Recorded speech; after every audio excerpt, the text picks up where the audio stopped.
One of the things that I liked most about Donald Trump was he was not perfect. He was not perfect. But with him, you saw his flaws. They were rather obvious.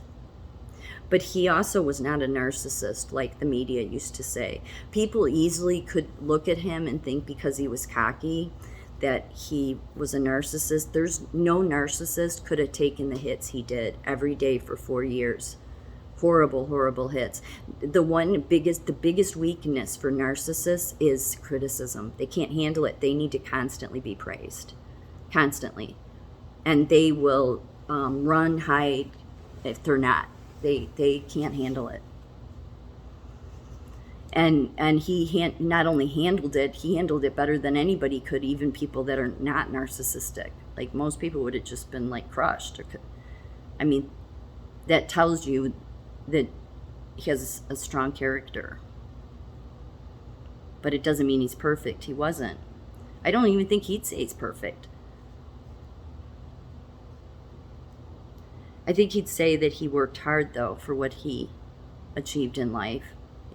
I don't think he would say it came easy, like some politicians like to say, that because they came from good parents, that they didn't, that things came relatively easy. Because, see, those people that do that, they look down on the people that have had to struggle and that have struggled, because they look at people that have struggled and think to themselves, well, if you had to struggle, then you weren't doing something right. No, it's the other way around, actually. I said that in my last video. These politicians, no matter who they are, in office, running, whatever, they get into these groups and they promote each other, and then they go to all their cocktail parties and they get, it's the same bullshit. It really is. And forget about the ordinary people. Forget about the very reason that they're running, and then you see this cockiness come over them, and it's a different cocky than what Trump has. Trump has a cocky that's a truthful cocky, which people hated. The people in the deep state hated. But his cocky was really, that's what it was. It was truthfulness. And he would say names or call people names because they were people that were doing things they shouldn't be doing, that were bad.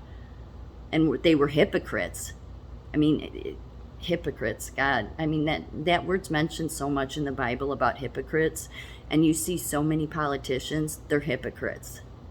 Even ones that are running, that we think so surely that they're perfect. They will never fall in that trap again, because they quickly will fall into their groups, and then they forget about what their whole purpose is, in my opinion, because you'll see it come out in the things they say. You'll see it in the way they start carrying themselves, and they'll get cocky, but it's this phony, false self, egotistical cocky. That's the ego cocky. Trump didn't have that kind of cocky. His cocky was a confident one.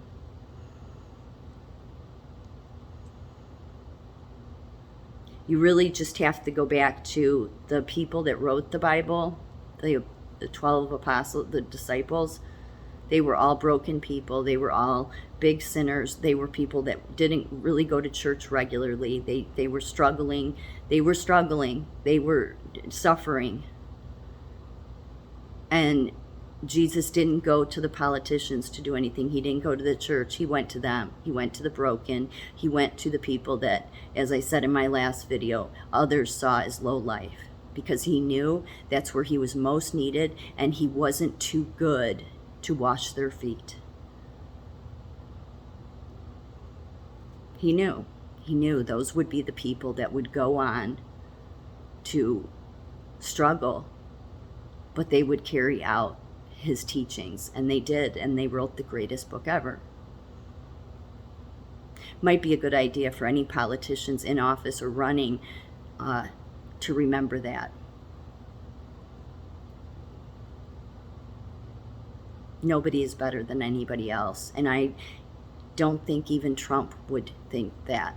I don't think Trump sees somebody as better as somebody else. I think he would see certain people as they struggle more and would want to help them. Clearly, that's what his life showed that he did. Most of our politicians, they don't do that. If anything, they're just taking our money. I'm done giving to any candidates too. I'm done giving to anything. First of all, you can't trust what you give to, but I'm not giving anymore.